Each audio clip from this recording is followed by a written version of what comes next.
पिछले क्लास में trigonometry class 10th का एक्सरसाइज 8.1 में 7 नंबर तक का क्वेश्चन हम बता चुके हैं।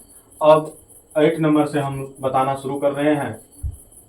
यहाँ पे क्वेश्चन है, यदि 3 इंटू कॉट ए इक्वल 4 तो जांच कीजिए कि 1 माइनस टेन स्क्वायर ए बटा 1 प्लस टेन स्क्वायर ए बराबर कॉस स्क्वायर ए माइनस साइन स्क्वायर ए है या नहीं। तो इसको जांच करेंगे हम लोग कैसे। तो दिया है, जो वहां से आगे बढ़ेंगे, दिया है, क्या दिया हुआ है, 3 कॉट ए बराबर 4 दिया हुआ है, इसीलिए कॉट ए बराबर हो जाएगा 4/3। अब हम लोग जानते हैं फार्मूला कि कॉट थीटा बराबर क्या होता है।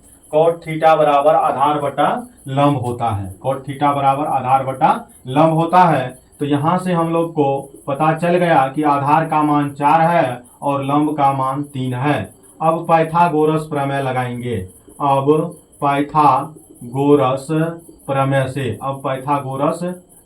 से पाइथागोरस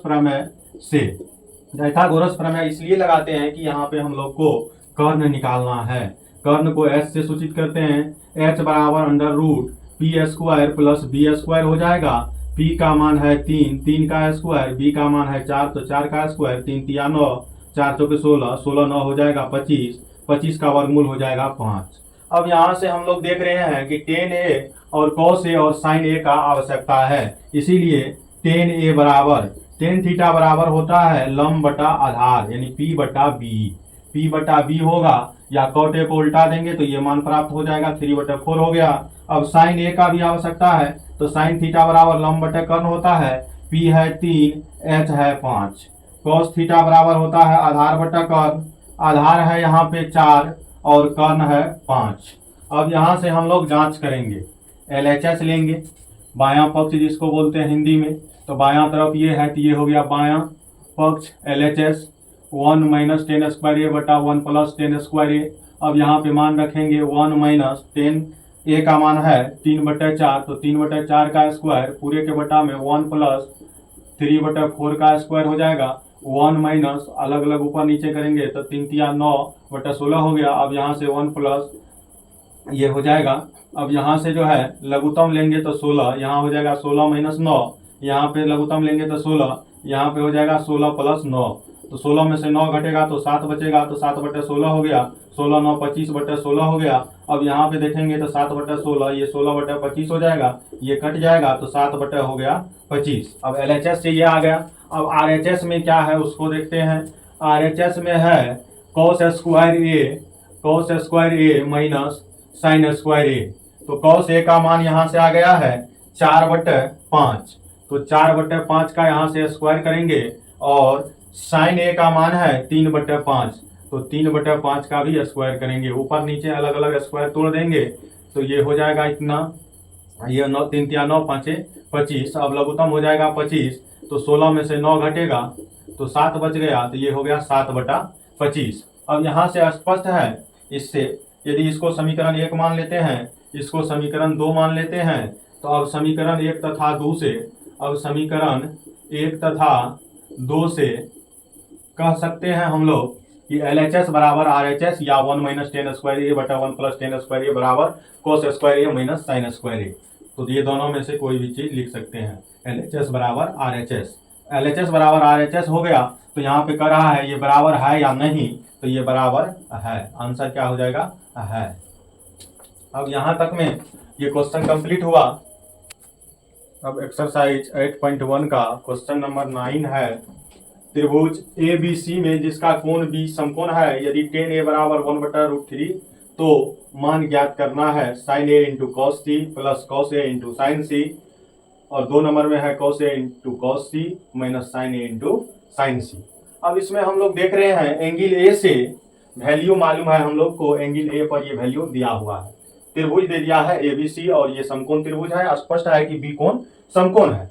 तो अब हम लोग को एंगल C से भी निकालना होगा, तो यहाँ फिगर का जरूरत पड़ेगा। फिगर नहीं बनाएंगे तो फिर ये समस्या हल नहीं होगा कि cos C कैसे हम लोग निकालेंगे। तो इसको शुरू करेंगे हम लोग, और इसका फिगर का भी जरूरत है, मतलब त्रिभुज का भी जरूरत है।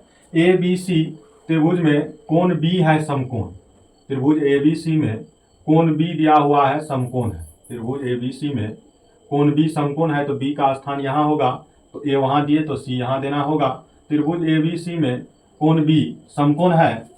अब यहाँ पे त्रिभुज बन गया और दिया हुआ है हम लोग को क्या, tan A बराबर है 1/√3। अब tan थीटा बराबर होता है लंब बटा आधार। कोण A के लिए लंब हो जाएगा BC, तो यहाँ लिखेंगे BC। आधार हो जाएगा AB, तो ये हो गया BC बटा AB। अब ऊपर वाला का मान, नीचे वाला का मान, तो इसीलिए BC बराबर हो जाएगा 1, AB बराबर हो जाएगा √3। अब पाइथागोरस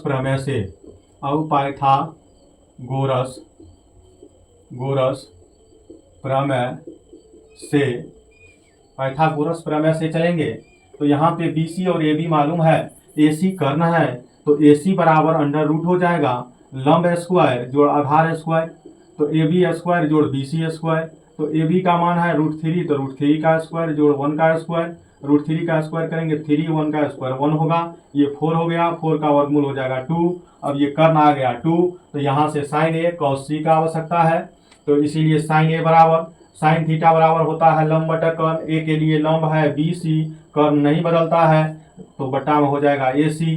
अब यहाँ पे BC का मान हम लोग को है 1 और AC का मान आया है 2। अब आगे बढ़ेंगे cos थीटा बराबर होता है आधार बटा कर्ण, इसके लिए ये लंब हो जाएगा, तो आधार होगा यहाँ पे BC बटा हो जाएगा कर्ण AC, तो BC का मान है 1, कर्ण हो जाएगा AC 2।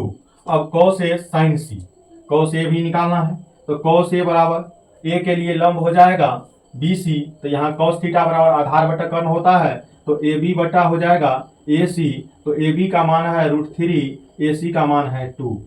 अब यहाँ से हम लोग को निकालना है sin C, तो sin थीटा बराबर लंब बटा कर्ण होता है, कोण C के लिए लंब हो जाएगा AB, तो AB लंब बटा कर्ण AC हो जाएगा। AB का मान है √3, अब AC का मान है 2।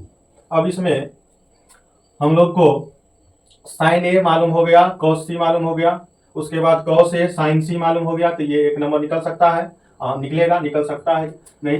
अब यहाँ पे cos A cos C, तो cos A cos C भी मालूम हो गया, sin A sin C भी मालूम हो गया।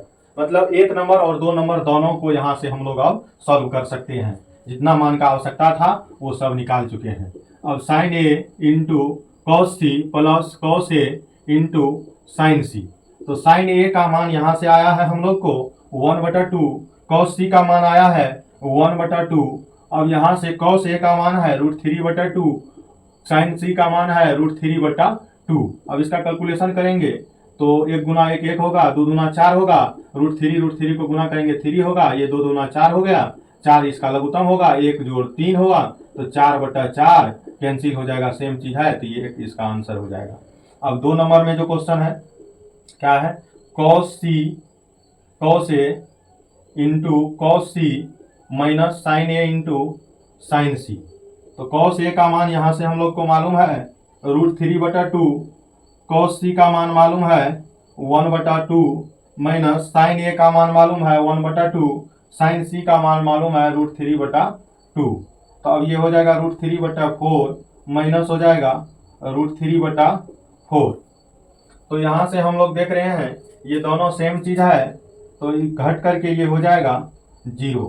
अब यहाँ तक में ये क्वेश्चन कंप्लीट हुआ। इसमें फिगर बनाना जरूरी इसलिए था कि A में मान दिया हुआ था tan A बराबर, लेकिन इसमें एंगल C पर भी निकालना था। एंगल C पर निकालने के लिए तो त्रिभुज का आवश्यकता पड़ेगा, इस वजह से हम लोग त्रिभुज बनाए और इसको इस तरह से हल किए।